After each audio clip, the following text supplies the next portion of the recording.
This is our third lecture of quantum mechanics. Today we first discuss two questions from de Broglie hypothesis and then we study Heisenberg uncertainty principle. तो start करते हैं. First question है calculate fraction change in de Broglie wavelength of a non-elastic particle when its speed is changed from v to v plus dv. हमें यहाँ पे क्या calculate करना है? Fraction change in de Broglie wavelength means delta lambda by में lambda calculate करना है. Lambda किसके इक्वल होता है? h by P according to de Broglie hypothesis. p is momentum और its value is equal to mass into velocity. This is equation 1. अब हम क्या करेंगे? डिफरेंशिएशन करेंगे वेवलेंथ का विद रिस्पेक्ट टू वेलोसिटी. वो किसके इक्वल होगा? Minus h by M V square. This is equation 2. अब क्या करेंगे? सेकंड इक्वेशन को फर्स्ट से डिवाइड करेंगे. ठीक है, तो यहाँ पे जो भी चीज कैंसिल हो रही है उन्हें कैंसिल कर देंगे. जैसे h से h, m से m, v से v, तो ये किसके इक्वल होगा? माइनस डी वी बाई में v. तो D by D lambda by में lambda is equal to minus D V by में v. अगर हम दोनों तरफ मोड़ लेंगे तो ये जो माइनस साइन है ये क्या होगा? रिमूव होगा, रिमूव हो जाएगा. तो डेल्टा लैम्डा बाई में lambda is equal to D V by में v. इट मीन्स रेशियो, ये क्या है? Ratio of fraction change in wavelength is equal to ratio of fraction change in velocity. ठीक है, तो ये दोनों इक्वल आ गए. हम ये कैलकुलेट करना था ratio fraction change in wavelength. तो ये किसके इक्वल आ जाएगा? Ratio fraction change in velocity. तो अब हमारा यहाँ पे एक कंसेप्ट बन गया कि in case of non electric particle, in case of non electric the fraction change in de Broglie wavelength equal to ratio fraction change in velocity. Next question है calculate percentage change in de Broglie wavelength of electric particle when its speed is change from 3c/5 to 4c/5. यहाँ पे मैं percentage change in de Broglie wavelength calculate करना है for electric case. ठीक है, particle जो है हमारा क्या? Electric particle. ठीक है, तो लैम्डा किसके इक्वल होता है? h by P. पी किसके इक्वल है? Mass into velocity. यहाँ पर जो m है वो क्या? डायनेमिक मास है. तो हम इसके डायनेमिक मास को एस मास के टर्म में लिखेंगे. m किसके इक्वल होता है? m not under root 1 minus V square by C square. तो m की यहाँ पे वैल्यू पुट करेंगे. ठीक है, तो हम क्या करेंगे? First when particle speed 3c/5 उसके लिए मोमेंटम कैलकुलेट करेंगे. ठीक है, वो p1 है और उसके कोरस्पोंडिंग लैम्डा 1 कैलकुलेट करेंगे. लैम्डा 1 किसके इक्वल होगा? h by p1. Similarly when particle speed become 4c/5 तो उसके लिए मोमेंटम कैलकुलेट करेंगे. यहाँ पे b की वैल्यू पुट करके 4c/5 और उसके corresponding de Broglie wavelength calculate करेंगे. वो क्या होगी? Lambda 2 is equal to h by p2. अब हमें यहाँ पे क्या कैलकुलेट करना है? Percentage change in de Broglie wavelength.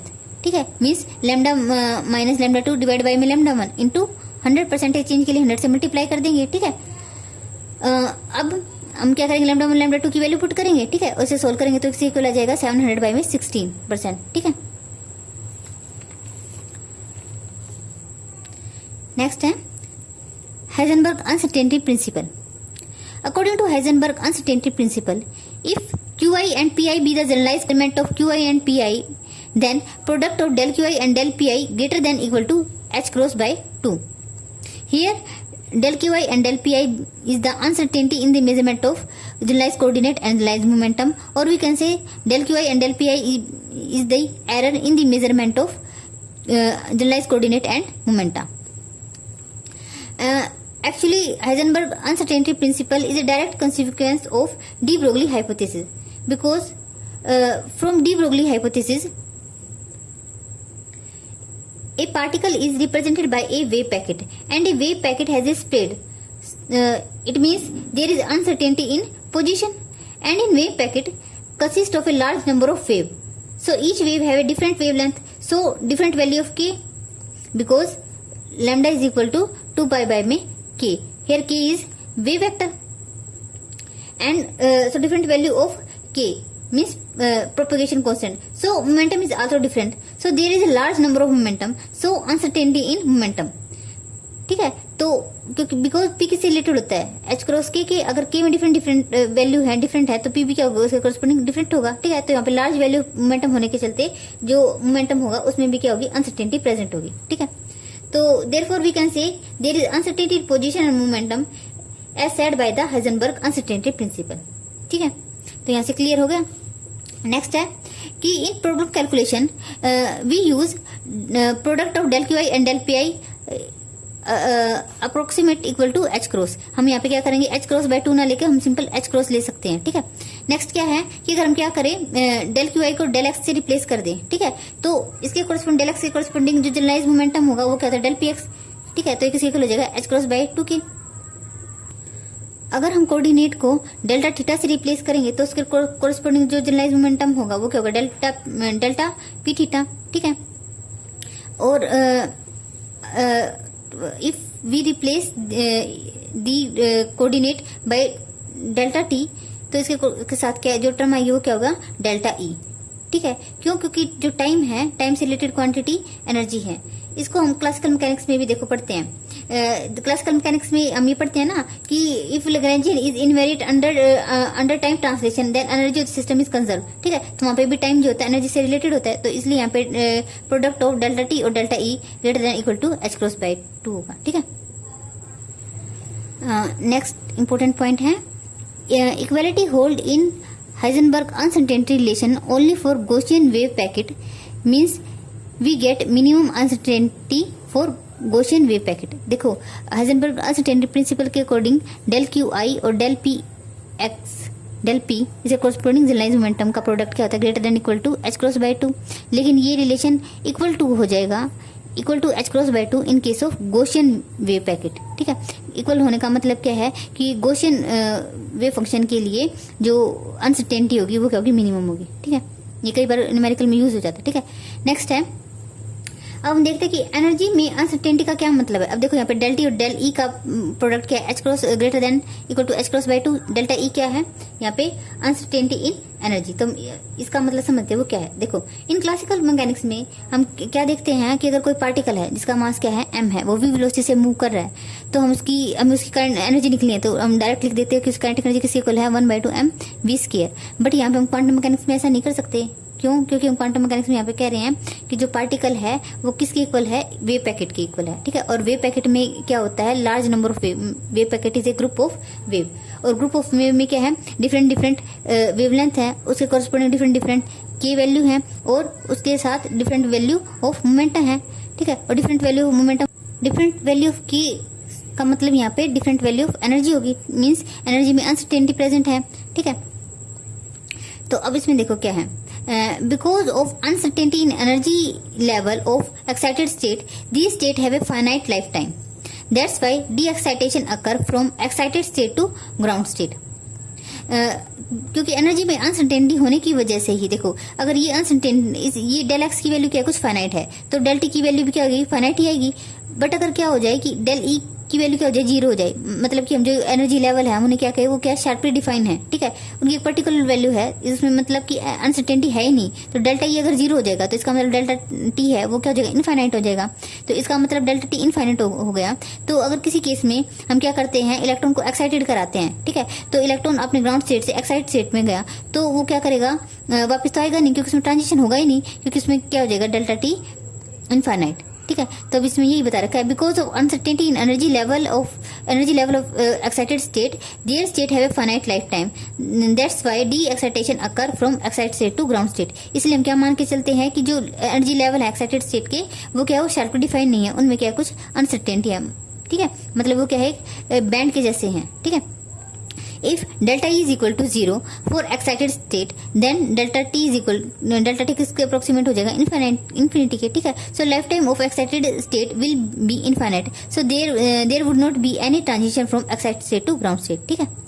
Next क्या है, सब मॉडिफाइड रिलेशन। देखो हमने ये पढ़ा है ना, delta Q I into delta P I equal greater than equal to h cross by 2। अब देखो डेल्टा टी और डेल्टा ई का प्रोडक्ट किसके इक्वल होता है, h क्रॉस बाय 2। अगर हम एनर्जी की वैल्यू पुट कर दे, ई किसके इक्वल होता है, h क्रॉस बाय ओमेगा। ये एनर्जी रिलेशन किसके लिए होता है,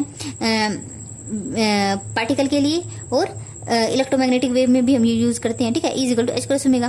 तो यहाँ से अगर हम डेल्टा ई कैलकुलेट करेंगे, डेल्टा किसके इक्वल हो जाएगा, h क्रॉस डेल्टा ओमेगा। तो यहाँ से हम डेल्टा की वैल्यू पुट करेंगे, ठीक है। तो h क्रॉस से h क्रॉस कैंसिल हो जाएगा, तो यहाँ पे क्या जाएगा, 1/2, ठीक है। ऐसे डेल्टा एक्स और डेल्टा पी एक्स की greater than equal to h cross by 2, P किसके इक्वल होता है, h क्रॉस के, ठीक है। अब डेल्टा पी होगा, डेल्टा पी किसी को होगा h क्रॉस डेल्टा के एक्स। पी क्या है, मोमेंटम क्या है, वेक्टर क्वांटिटी है, तो इसके कोरस्पोंडिंग जो प्रोपगेशन वेक्टर होगा वो क्या होगा, के एक्स, ठीक है। तो हम यहाँ पे पी एक्स की वैल्यू पुट करेंगे, तो h क्रॉस से h क्रॉस कैंसिल होगा, तो एक इक्वल हो जाएगा 1/2 के, ठीक है। नेक्स्ट है, value of any quantity will be at least of the order of its uncertainty, ठीक है। ठीक है। अगर कोई क्वांटिटी x है, उसमें अनसर्टेनिटी मीटर में है, तो वो क्वांटिटी कम से कम मीटर के ऑर्डर की तो होगी ही होगी। ऐसा कभी भी नहीं हो सकता कि अनसर्टेनिटी क्वांटिटी में मीटर में है, ठीक है, और वो जो क्वांटिटी है उसका ऑर्डर क्या उससे कम है, ठीक है। नेक्स्ट क्या है, non existence of electron inside nucleus. If electron exist inside a nucleus then delta X approximately equal to, देखो नेक्स्ट क्या है, non existence of electron inside a nucleus. If electron exist inside the nucleus then its uncertainty is equal to fermi metre. क्योंकि इसमें क्या होगा, nucleus का जो order होता है वो क्या होता है, फर्मी के ऑर्डर का होता है, ठीक है। और जो एटम है उसका ऑर्डर क्या होता है, उस एंगस्ट्रॉन का, ठीक है, एंगस्ट्रॉन में ऑर्डर का होता है एटम का साइज।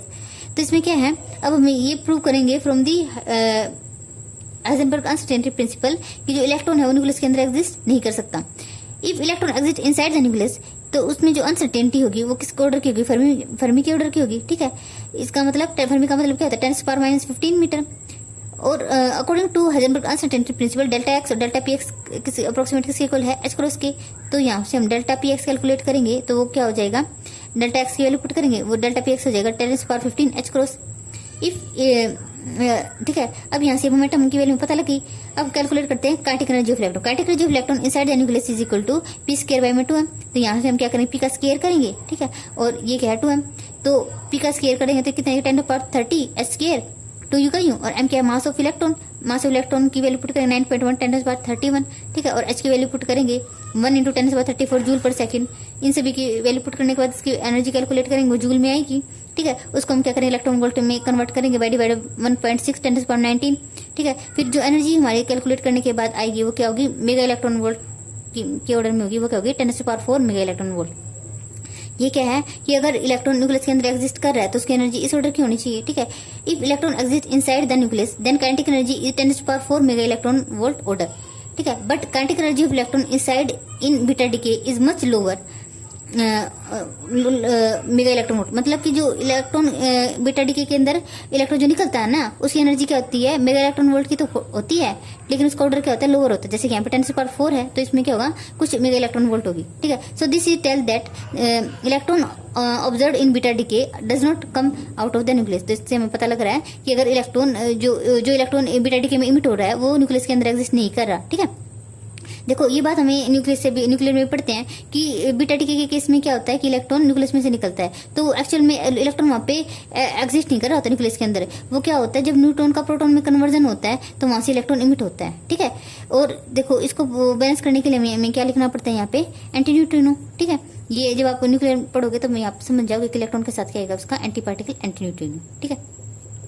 तो आज हम यहीं तक रखते हैं, मिलते हैं अपने नेक्स्ट लेक्चर में, उसमें हम डिस्कस करेंगे स्क्रोडिंगर इक्वेशन।